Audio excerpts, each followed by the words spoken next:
Hello friends, నేను మీ Mamata. Welcome to Mamata's kitchen. ఈరోజు మన కిచెన్లో మెంతికూరతో పప్పు ఎలా చేయాలా ఏంటా ప్రాసెస్ అని చూపించబోతున్నాను. మెంతికూర పప్పు చాలా రకాలుగా చేయొచ్చు, కానీ ఇలా చేస్తే మనకి ఆకుతో పాటు చాలా చాలా టేస్టీగా వస్తుందండి. ఇలా పైన ఆకులుగా ఎలా చేయాలి ఏంటా ప్రాసెస్ అని చూద్దాం. ఫస్ట్ టైం కనుక మా ఛానల్ ఎవరైనా చూస్తుంటే ప్లీజ్ ఒక లైక్ చేసి సబ్స్క్రైబ్ చేసుకోండి. ముందుగా నేను పప్పు కుక్కర్లోకి 1 కప్పు వరకు కందిపప్పును తీసుకున్నాను. ఈ కందిపప్పును శుభ్రంగా ఒక 2 to 3 టైమ్స్ వరకు వాటర్ పోసి ఈ విధంగా కడగాలి. ఇలా కడిగిన తర్వాత దీంట్లోని వాటర్ అంతా కూడా రిమూవ్ చేసి ఇప్పుడు ఇందులోకి ఏ కప్తో అయితే పప్పు తీసుకున్నామో అదే కప్తో ఒక 2 కప్స్ వరకు 2.5 కప్స్ వరకు వాటర్ని యాడ్ చేసుకోవాలి.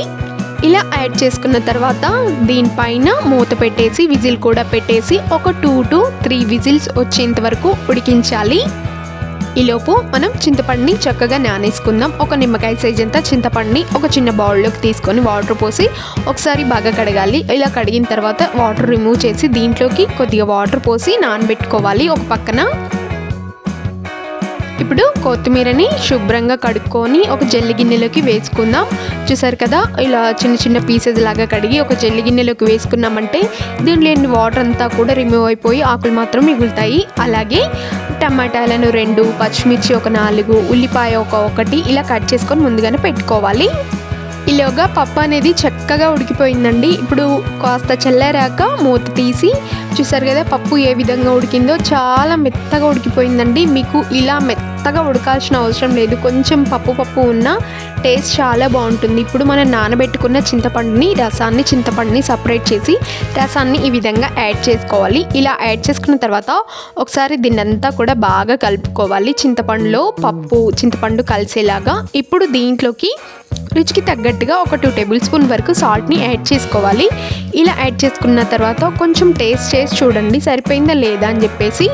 ఇప్పుడు అది పక్కన పెట్టి స్టవ్ ఆన్ చేసి ఒక గిన్నె పెట్టుకొని అందులో ఒక 2 టేబుల్ స్పూన్ వరకు ఆయిల్ని యాడ్ చేసుకోవాలి. మనకి పప్పులో ఆయిల్ కొంచెం పైన తేలుతుంటే చాలా టేస్టీగా ఉంటుంది. మీరు కావాలంటే ఇంకొక స్పూన్ ఎక్స్ట్రా వేసుకోండి. ఇప్పుడు ఇందులోకి 1 టేబుల్ స్పూన్ జీలకర్ర, 1 టేబుల్ స్పూన్ ఆవాలు, శనగపప్పు, మినపప్పు వేసుకొని సన్నగా తరిమి పచ్చిమిర్చి కూడా 4-5 వేసుకోవాలి. అవి చిటపటలాడుతుండగా వెల్లుల్లి రెబ్బల్ని ఒక 6 నుంచి 7 వరకు కచ్చపచ్చగా దంచి వేసుకొని ఫ్రై చేసుకోవాలి. ఒక మీడియం సైజ్ ఉల్లిపాయని సన్నగా తరిమి వేసుకొని ఇప్పుడు ఇవన్నీ కూడా కొంచెం దోరగా ఫ్రై అయ్యేంత వరకు ఫ్రై చేసుకోవాలి. ఇప్పుడు ఒక 2 రెబ్బల వరకు ఫ్రెష్ కరివేపాకుని వేసుకోవాలి. కరివేపాకు క్రిస్పీగా అయ్యేంత వరకు ఫ్రై చేసి చిన్నగా కట్ చేసుకున్న టమాటా ముక్కల్ని ఒక 2-3 వరకు తీసుకుంటే చిన్నగా కట్ చేసుకోవాలండి. ఇలా టమాటాలను ముందుగా వేసి బాగా ఫ్రై చేసుకోవాలి. మూత పెట్టేసి ఒక 3 to 4 మినిట్స్ వరకు మెత్తగా అయ్యేంత వరకు కుక్ చేసుకోవాలి. ఇలా టమాటాలు ఉడికిన తర్వాత ఒకసారి అంతా కూడా బాగా కలిపి మనం కట్ చేసి పెట్టుకున్న మెంతికూరని ఇలా వేసుకోవాలి. ఇలా వేసుకొని మెంతికూర అనేది బాగా కుక్ అయ్యేంత వరకు ఒకసారి కలిపి మూత పెట్టేసి కుక్ చేసుకోవాలి. మెంతికూర అనేది చక్కగా ఉడికేంత వరకు. మెంతికూర ఎక్కువ టైం తీసుకోదండి, చాలా తక్కువ టైంలోనే ఉడికిపోతుంది. ఏ ఆకుకూర అయినా కూడా అంతే, అందులోని మెంతికూర అయితే ఇంకా చాలా తొందరగా కుక్ అయిపోతుంది అండ్ టేస్ట్ కూడా చాలా చాలా బాగుంటుంది.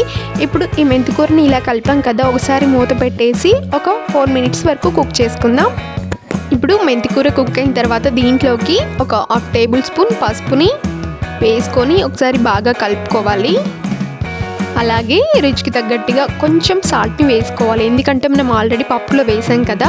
ఇంకొంచెం వేసుకొని అలాగే 1 టేబుల్ స్పూన్ కారాన్ని వేసుకోవాలి. ఇప్పుడు కారం, ఉప్పు, పసుపు ఇవన్నీ కూడా ఇందులో కలిసేలాగా ఒకసారి బాగా కలుపుకోవాలి. ఒక 2 మినిట్స్ వరకు ఇలాగే ఫ్రై చేయాలండి. ఇలా ఫ్రై చేసిన తర్వాత మనం ఉడికించుకున్న పప్పు ఉంది కదా, దాన్ని ఇప్పుడు ఇందులో యాడ్ చేసుకోవాలి. నేను ఇంకో వీడియో కూడా చేశాను మెంతికూరని, అది వేరేలాగా ఇది వేరేలాగా, మీకు ఎలా నచ్చితే అలా చేసుకోండి. ఇప్పుడు ఈ పప్పుని ఇందులో వేసి ఒకసారి అంతా కలిసేలాగా బాగా కలుపుకోవాలి. చాలా చాలా బాగుంటుంది. ఈ ప్రాసెస్లో చేస్తే ఏంటంటే ఆకులు మెత్తగా ఉడకకుండా కొంచెం పంట కింద తగులుతూ ఉంటుంది, టేస్టీగా ఉంటుంది. ఆ విధంగా అయితే ఆకంతా కూడా మెత్తగా ఉడికిపోతుంది పప్పులో.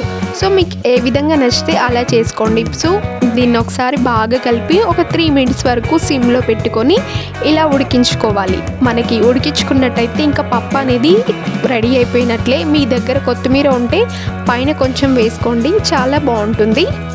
అంతేనండి, సింపుల్. మనకి ఎంతో ఇష్టమైన మెంతికూర పప్పు ఇలా ఒకసారి స్పెషల్గా ఇలా చేసుకోండి, చాలా చాలా బాగుంటుంది. నాకైతే సూపర్గా నచ్చిందండి.